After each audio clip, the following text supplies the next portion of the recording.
Hey everyone, thanks for tuning in to another Young Merchant interview where we're interviewing other business owners and entrepreneurs that are doing great and unique things. We're looking to give you guys an insider to every field possible and just give you guys the tools to do what you guys want to do in your entrepreneur careers. Today, I have the pleasure of talking to a great entrepreneur. I'm super I feel blessed to be able to get in contact with this person. He's doing great things in food and honestly, I think just in entrepreneur in general, which we'll talk about. But we're here today with Myles Powell, the owner of 8 Miles Mac and Cheese. I'm excited to get my hands on it. I'm going to ask some there in my region. That'll be one of our questions today. But thank you for having us on today on the show today. Yeah, I'm glad to be here. So how's your week been? Just like every week, man, it's ups and downs, right? It's just like you wake up on Monday morning, you blink and it's Friday night. So that's how it goes. Yeah, it's been I have like that where it's Monday, say what day of the week it is, and just got started, and it's like 9 in the morning. Yeah, exactly. Absolutely. So let's jump right into it. So for anybody that's not familiar with you and your business, can you give us a little brief background to 8 Miles Mac and Cheese, how it started and how you got into it and how you guys are doing now? Yeah, so it's kind of a simplistic approach where I just love good food. I think that's sometimes it's overshadowed these days. So I grew up in a family that loved comfort food, right? Everyone cooked, and those meal times at the dinner table were really important. And as I got older, I kind of tapped into that, and I realized how actually important it was. And I wanted to showcase that family bond that I had through the food that I cooked. And obviously, being in the comfort food space, one of my all-time favorite things was mac and cheese. And it was actually shortly after college when I went to engineering school for college. And it was shortly after I graduated where I realized, yeah, it's a job, but it's not really my passion. And my passion lies in food. And two and two kind of clicked and said, you know what, like I've got this entrepreneurship spirit. A lot of family members were entrepreneurs. I want to start a business. And we actually started out with barbecue sauce. We had a line of a couple different sauces, did that for a couple of years, really low scale, just trying to figure things out. And then ended up transitioning into mac and cheese after realizing, hey, I like sauce, but what I love more is comfort food. So been selling a line of mac and cheese since 2018, and now we're really starting to grow. I like the transition. I did not know that. I didn't see that on there. That's a cool story. Now, as far as you guys, I just see like the feedback you guys get, which is crazy. The amount of love that you guys give for it. And I know that mac and cheese, especially because you guys work with a lot of grocery stores and vendors, is very competitive, segment. So what do you think, one, we think is the difference that people like about your mac and cheese? And two, what do you feel like you guys have done personally to get that traffic? Yeah, so because of my upbringing was so focused around home cooked meals, the frozen food space not known for that. I call it the aisle of sacrifice, where you go down the aisle, you're like, all right, I need something quick. It's probably not going to taste good, but I just need to microwave it, right? Where I wanted to flip that and say, you shouldn't have to have that approach. You should be able to crave something in that aisle. And so the one thing that we get back from consumers, they eat it and they go, I can't believe this is a frozen meal. I say, exactly. I make it just like I would make it at home. I just prepared frozen. And that's our differentiator, right? It's meant to bring joy, right? You shouldn't have to sacrifice quality for convenience. Absolutely. Now, as far as the branding wise, so that's a big thing, especially being in retail, is like you gotta, you can have the best product, but people don't want to grab it. So what was the thought process behind your branding? And what you guys have like a trial and error? Did it just kind of work out from the jump? What did you guys kind of look for coming up with your packaging? We had a trial and error for like 6 years trying to figure this out. When I first launched the mac and cheese in 2018, we had a brand at that point that was in the market for the barbecue sauces, but we still were only a pretty local brand. We weren't really known outside of the DC area, which is where we were producing. And when I first launched the mac and cheese, I just said, hey, I love it as at the time, 25, 26-year-old guy. I'm going to make the brand playful, like my attitude is, and kind of friendly to everyone, appeal to everyone.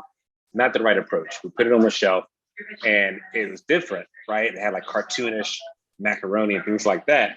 But with that packaging and that branding, it attracted the audience that I didn't expect. Ended up being moms who, because they saw it as a kid brand because of the cartoonish depictions. I didn't intend that. Not that there was a problem, but I learned that lesson along the way. And then decided to kind of reinvent the wheel, how we're presenting on the shelf. Because I wanted to show that we are a kid-friendly brand, but we're not a kid-exclusive brand. Mm-hmm. And so that was an iteration over the course of a number of years, trying to figure out how we talk to our consumer. Because a lot of folks don't realize how important the words you use, like the smallest stuff has the biggest impact. And that was something that we had to kind of learn the hard way. I definitely think experience, that cliche saying, is definitely good teacher.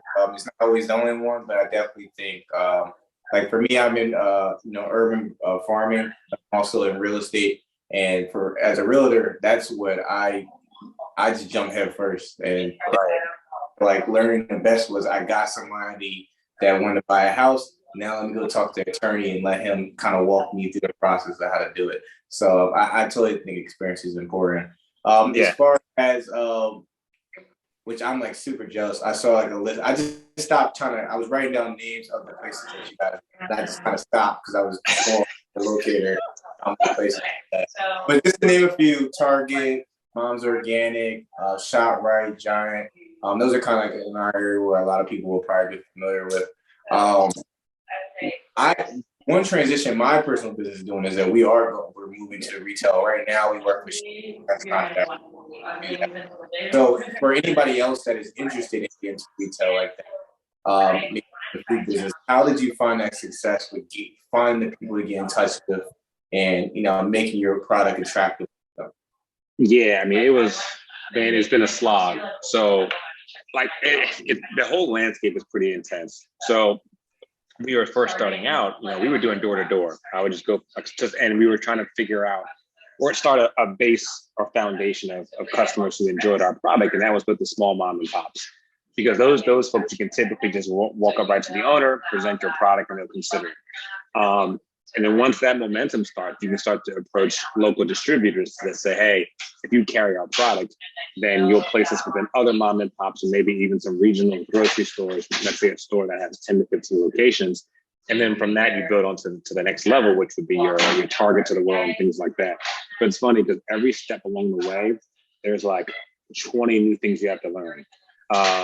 So like, when I was doing mom and pop, it's a simpler approach where I can just bring in a case of product and hand it to them. And they put it on the shelf based on what I think the price should be and what they're getting the price from me from.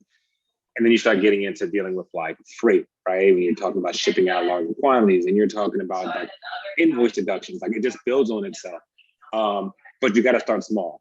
I think a lot of folks think it kind of happens overnight. But you have this great product, I'm going to email a buyer for this store, they're going to order 1,000 units. That is very rare. A lot of times there's a lot of groundwork beforehand and making mistakes, right? Like along my process, I made as many mistakes as you can probably imagine. But those are all lessons, and now I have a better understanding of the market and how to work it. Yeah, I think that's what we learned. We were trying to get into the grocery store type of thing. That we're in produce, and it's very competitive there with all the farmers. So we kind of started like the local. We're right outside of Philly, so we kind of started with like the mom and pop markets, and then we kind of expanded to that. As far as you can correct me if I'm wrong. I saw you had 3 variations of the mac and cheese.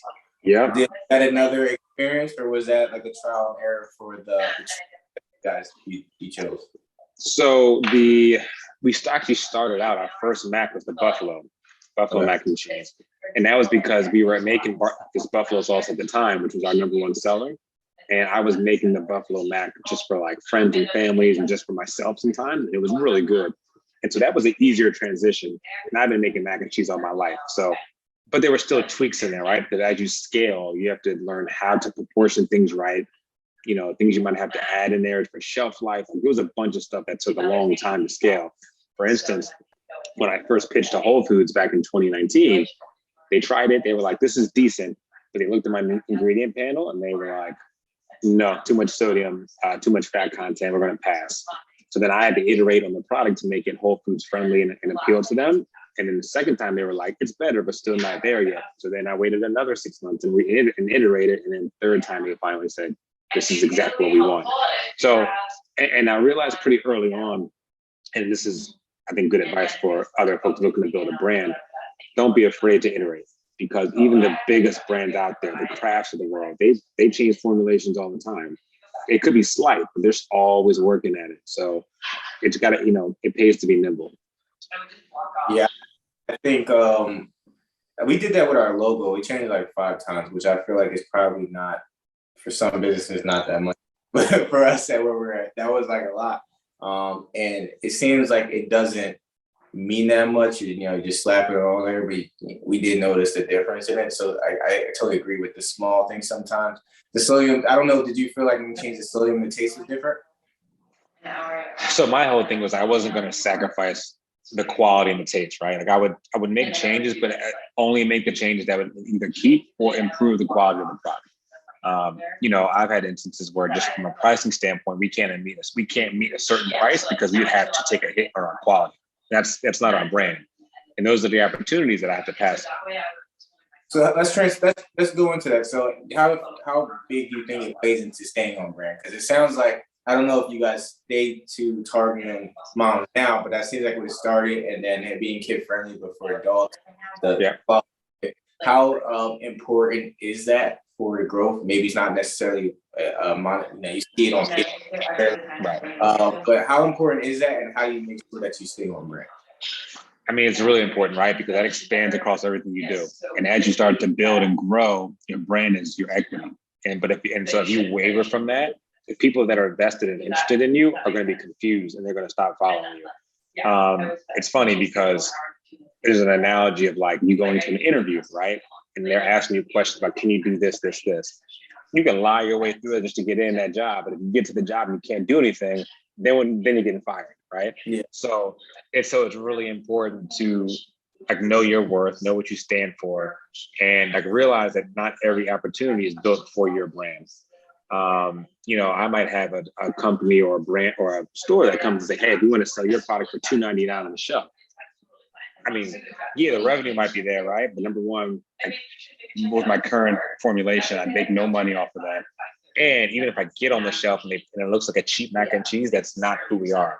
So you have to make sure that whoever you deem to work with is actually fit in terms of like your own profile. I definitely have business owners that you have to be willing to. You want to find all the people that fit into that, and you'd be surprised how many people are actually in there. Instead of trying to hold on, I want to please everybody. Exactly. I'm sure for a lot of business, especially new businesses, it's kind of scary to think that not that you're too good for it, just could damage your brand and your business if you're trying. I'm still fighting that. Every so often still, like I have an opportunity to come across my desk, and I think to myself, man, that'd be a nice little line on the revenue stream. But in the long run, it's gonna look bad on us. So I'm gonna have to pass. So for you, I saw on your bio, you said that you had entrepreneurs, or you've seen examples of them growing up. One, who were some of those key people? And two, how do you feel like that really affected? Yeah, so my grandpa ran a moving and storage company since I was, before I was born. And of course, I was younger. I didn't fully understand what that meant, but I know he had a company. And I thought that was really cool. My parents had side hustles on top of their full-time jobs too. And so they all taught me early on, like, if you want to do something with your life, obviously go out and getting a full-time job is great and all that, but you'll want to have your own business one day. And so that stuck with me. And I think I started to experiment with that along like my childhood, like, trying to conceptualize small businesses here and there. But at the time, I thought it would be engineering related because that seemed to be my path. It wasn't until later that I decided to tie in food because that was my true passion. Yeah, I did engineering for a year. I'll probably finish it, but it's more of just I want to do it for myself, not necessarily. I don't know if I'll pursue it. But one thing that stuck for me is that I saw a quote where they said, "Do work a full-time job, but you should always be investing in time that something." So for some that could be a business, some people could be vacation or they volunteer, whatever it is. But just make sure that you got to pay your bills. Make sure you're not sacrificing what you're supposed to be doing. Exactly. I did both for a long time. So I was doing full-time engineering and running the business for the first 5-6 years of doing this. I did take a break in the middle to run 8 miles full time, but to be frank, I didn't really know what I was doing. And so after a few months of trying it full time, I went right back to engineering just to keep the bills paying, right? But that's why I had this sort of slow growth period where I was just learning a lot, but nothing was really taking off like you would expect. I didn't quit until last October. And once I quit, things started really clicking. Now, like the pressure was on, right? Because your bank balance starts getting shrinking smaller and smaller and smaller. But the motivation is still there, and it's like, and now things are starting to really be like they're progressing in the way that I thought they should. Good. As far as which I probably should ask earlier, to totally switch over, but I have to ask. I don't know how do you handle distribution? Like, what does that look like? Maybe smaller scale when you're starting with the mom and pop stores, and then you kind of get that first order for Target or whatever like that. How was that experience? And I guess your tips would be for distribution? Yeah, so Target, and I told this to Target themselves. I said, you guys realize you changed my life. Because prior to that first quarter, we were in probably about 200 stores, which is decent. And we were managing everything pretty well. We were putting out orders as needed. So when Target hit us with the first purchase order, if I'm not mistaken, it was about 12,000 boxes of mac and cheese. We had to make that in 4 weeks, and we had made 10,000 boxes the year prior, the whole year.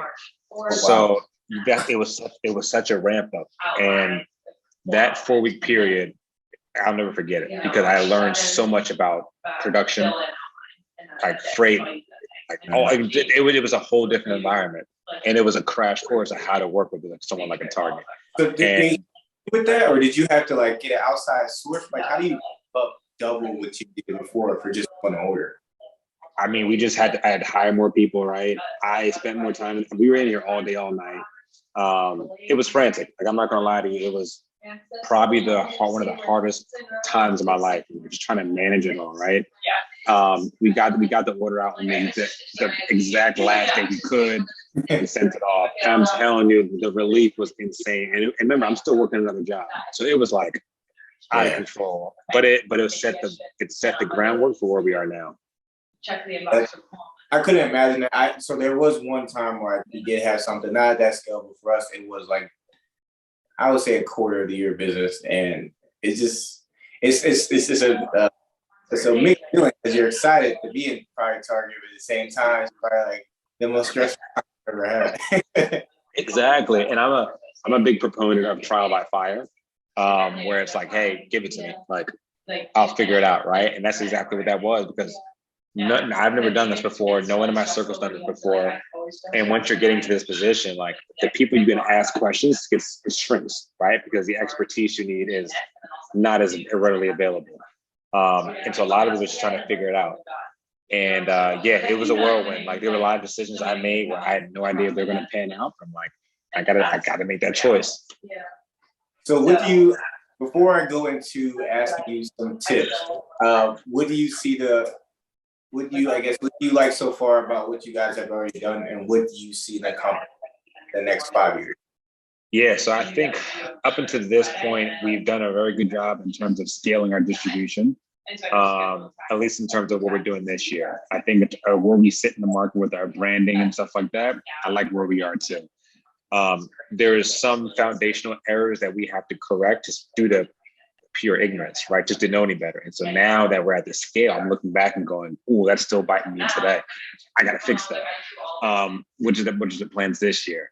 We are going to be nationwide in May through one of our retail partners, and it's once again, I've never done that, and I think I know what's going to come with that, but I'm sure there's a lot of stuff I don't know, so I got to be ready for it. That's cool. I'll stop you right there. That is. I wanted to applaud you before doing it. That is a great accomplishment nationwide. That's crazy. Go ahead. I'm sorry. not good. And now it's like, it's funny because now I'm still one person doing this, but I've been using the term we for the past 4 or 5 years. But it's just one person. But I'm in a position where I have to bring in other resources because it's just too much. We plan to hit a huge sales milestone this year. We had 300% year-over-year growth last year. We're looking at 1,000% this year. It's just a lot of balls in the air, and like this is pretty critical because this is like that stage where we kind of break through that first ceiling, and that's currently the plan right now, and it's exciting, but it is scary. I think it sounds like everything you're doing is working. Your battle plan is working, so I would just trust your gut. I think hopefully, are you guys in? Well, this is kind of personal, I guess. But are you guys in Jersey? Yeah, Jersey. So there's a couple of Wholefoods in Jersey that carry us. The Marlton Jersey, and I think there's another one too. Right around the corner. I'll check them out. Yeah, they definitely have us. Fair enough. For entrepreneurs on here, do you have any final top advice that you would say that has got you through where you are, or any advice that you feel like based on what you learned that will help you out in the future? Yeah, definitely. So I think one of the things that's not talked about enough is the mental aspect of doing something like this. Because no one is forcing you to do it. You don't have a boss that's telling you to get up early and go to the kitchen. You don't have a boss telling you have to work till midnight on this thing. And as an entrepreneur, you got to be self-motivated and you got to be resilient. That's key too, because you're going to mess up a lot and you're going to get your teeth kicked in. Whether it's your fault or just the market in general, supply chain, whatever, you're going to go through it. And I think if you go into this knowing why you're doing what you do, it helps build a foundation that'll help you withstand some of those trials. Because it's people think sometimes that it's an overnight success thing. It's just you don't realize that what you're seeing on a LinkedIn, there was 4 to 5 years of stuff. Oh, I can't hear. There, I can hear you. Yeah, so there might be 4 or 5 years prior to that post you see saying, hey, we've done X amount of sales, and they were just trying to figure it out for the first 4 years. So that's why I say, listen, if you're going to do this, trust in what you're doing and why you're doing it, because that'll help motivate you to keep on pushing. Fair enough. I definitely think I'm going to take that personally for myself. Anybody listening to this, also make sure you're resilient. Make sure you know what the battle plan is, why you're doing this, what's your why, and that will maybe help you withstand some of the challenges that you have. Myles, is there anything that you want to share with the company? Anything that you want to now's your time to make and promote, or anything that's on your heart to share? Now's your time to do so. Yeah, first of all, thank you for having me here. I love these kind of conversations. And then anyone who's listening, appreciate the support. Obviously, this company isn't anything without the support, right? I can put as much mac and cheese in the market as I can. If you guys don't buy it, it doesn't mean nothing. So I really appreciate that. And we're in the middle of a financing round. So on my profile, you'll see in my website, you'll see a link to Republic. It's where we're raising some money, some capital to help us with this expansion nationwide. So if you're ever looking to get involved with something like that, you can hop onto our website and check it out. Fair enough. I will have the link below for everybody to check it out. I'll also check it out personally as well because I'm actually very intrigued. And we will definitely check out the mac and cheese. I'll probably share a review of it on the Young Merchant site. So what was the word you said again? You're a convenience food? Is that comfort food? Comfort food, yeah, man. Right there with you. So I definitely will be checking that out. But I appreciate so much you coming on, taking the time. I know you're a busy man. You got a mission this year as well, going national. So I really appreciate your time. For everybody who's watching this, I hope you guys enjoyed this interview. I hope you got something out of this. And we're looking again to just give you guys an insight to every industry possible, so you guys have the tools to pursue whatever entrepreneurial path you desire.